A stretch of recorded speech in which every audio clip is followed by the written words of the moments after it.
Yo, what's up, family? I'm out here walking, thinking, but I want to talk to my fellas real quick. A lot of men come down here talking about, man, I can't find a good woman out here. But real talk, is it her or is it you? Let's go deep today. Don't click off. This might be the truth that y'all been needing. A lot of brothers come to the DR with this fantasy in their head. She's gonna be beautiful, traditional, submissive, and loyal, and love me for me. But are you showing up as the kind of man that deserves it? You want peace, but you bring chaos. You want loyalty, but you move like a player. You want traditional, but your habits are selfish and modern. She called you me or more on day 2. And now you sitting up here putting her face on your WhatsApp page. Come on now. Like she's your future boo. You didn't meet her family. You don't know what she do when you're not around. You've been here 2 weeks and you're already talking about marriage. Boy, I tell you, that's not love. That's lust with receipts. Let me tell y'all a quick little story about this guy that I know. He was on this dating app, and so before he even came to the DR, he met this chick, right? She was in Santiago. He linked up with her online, never face to face, big button to smile, fake breasts, all that, bang. Always video chatted, always talked, always hung out, always just kicked it with her for about a good month. And then after that month, the dude was like, yo, hey, man, I'm in love. Eliminated the whole vetting process, sent the chick money, had the chick get an apartment for him. Got an apartment for him. Once he got that apartment, man, you won't believe. You won't believe it. She put the apartment in her name. He sent the money to her. Everything was good.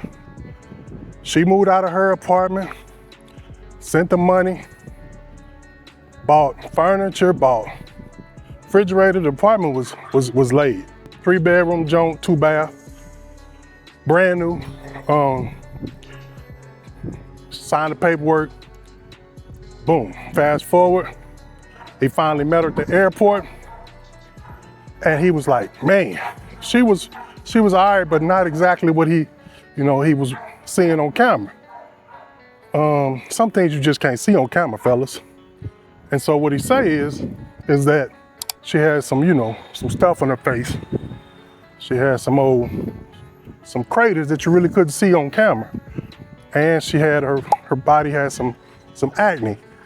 But he was tracking the acne, but he thought he could get rid of it, whatever, and help her out. But the body and everything was straight, but the face was a little bit different than what he's seen on camera. I don't know, maybe he didn't have his glasses on or something, I don't know. So fast forward, they was kicking it. Another thing was that old cat wasn't exactly what he thought it would be. So he had a couple red flags that he was trying to figure out, but he done already said he's gonna be with this chick forever. Oh, and she had a son, a little 5-year-old son, and come to find out he was a bad little boy, you know what I'm saying? Tried to hit the dude and everything, just tripping. So with that story being said, had that dude vetted that chick before even, and met her first, you want to meet her. He didn't meet the chick. So had that happened, then he wouldn't have lost a lot of money. He ended up, long story short, he ended up getting tired of her attitude and whatnot. No cheating and all that kind of stuff. All that stuff was straight. But it's just the fact that he just knew that this wasn't gonna be a long-term type thing, so he had to cut it off. And so once he did that, boom, he had to cut his losses. So once he cut his losses, now he's stuck, got an apartment that he can't really, because he didn't live here. He didn't live in Dominican Republic. He was coming back and forth, and he basically was trying to help the chick out as well. So now he got an apartment that he really don't need to go to, don't want to go to, and now he's stuck. So I'm saying that to say, fellas, that vetting process is very important. And that dude I'm talking about was me. Yeah, that's right, it was me.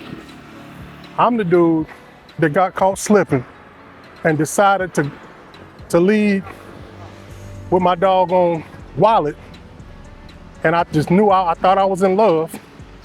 I thought everything was gonna be perfect before I even met the chick in person. I committed thousands of dollars. You don't wanna do that, fellas. And that's why we're talking about this right now, all right? Now, before we get into it, about love and lust and culture, Dominican culture and whatnot, let's talk about you. A lot of dudes want fine, feminine, and loyal women, but their body's out of shape, your diet's trash, and you're running on vibes and alcohol. You think women don't notice that? You say you want a family, but you can't walk up a flight of stairs without wheezing. You say you want a high-value woman, but you can't even value your own health. I'm walking right now because it's a part of discipline. Your body tells her what kind of man you are before you even speak. And some of y'all keep saying that women in DR ain't real, but y'all keep ignoring the red flags. Too many dudes keep skipping the vetting process, fellas. They don't meet her family. She got a kid you ain't never seen in person. You never met a single cousin, but she love you. They don't ask real questions. She only texts you when she need phone minutes. She only do video calls when she all glammed up, talking about her hair ain't done, so she can't video call you. They fall in love with the vibes and the thighs. And 2 months later, they crying about they being used. Message, if you're not vetting her, she's probably vetting you for your wallet. You saw that. You just wanted to keep ignoring it. So you say you want a good woman, but are you even ready for one? Real women will challenge you. She'll expect honesty, discipline, loyalty, and growth. That ain't easy, but it's worth it. And guess what? If you're not healed, she'll see it. If you're not focused, she'll feel it. And if you're playing games, she'll walk, and you'll call her ungrateful. Here's the real advice that nobody gave you. Vet slow. Lead with purpose. Heal before you hop into a relationship. Respect her culture and your body. Dominican women are not a cheat code for avoiding your problems back home. If you don't grow emotionally, spiritually, and physically, you'll just repeat the same cycles on a different beach. Now, I'm not saying all women here are perfect, fellas. There are a lot out here that are out for what they can get, but that's life, that's dating. That's why you need standards. But if you're tired of falling into the same traps, the work starts with you, mentally, physically, and emotionally. But what you expect? Move with purpose. And when the right one shows up, she won't be impressed by your money. She'll be moved by your discipline. All right, so let's bring this all home. If you're not taking care of your health, if you're skipping the vetting process, and if you're ignoring the red flags, bro, it's not the DR. It's you. Start with you, and the rest will all align, I promise. All right, so if this video hit home for you, y'all know what time it is. I'm gonna need y'all to drop a comment below, or if you got a personal story that you wanna go ahead and express to everybody, let them know, hey, this is what you went through, this is how you dealt with it, and this is how you bounce back from it, or how you plan on bouncing back from it. This is what we're here for. Don't keep it to yourself. Each one teach one. Come on, fellas. So take care of yourself first, because the best version of you is what a good woman is looking for and praying for. So until next time, fellas, and ladies, hopefully the ladies on this thing too. Keep it easy, keep it breezy, and I'm out. Peace.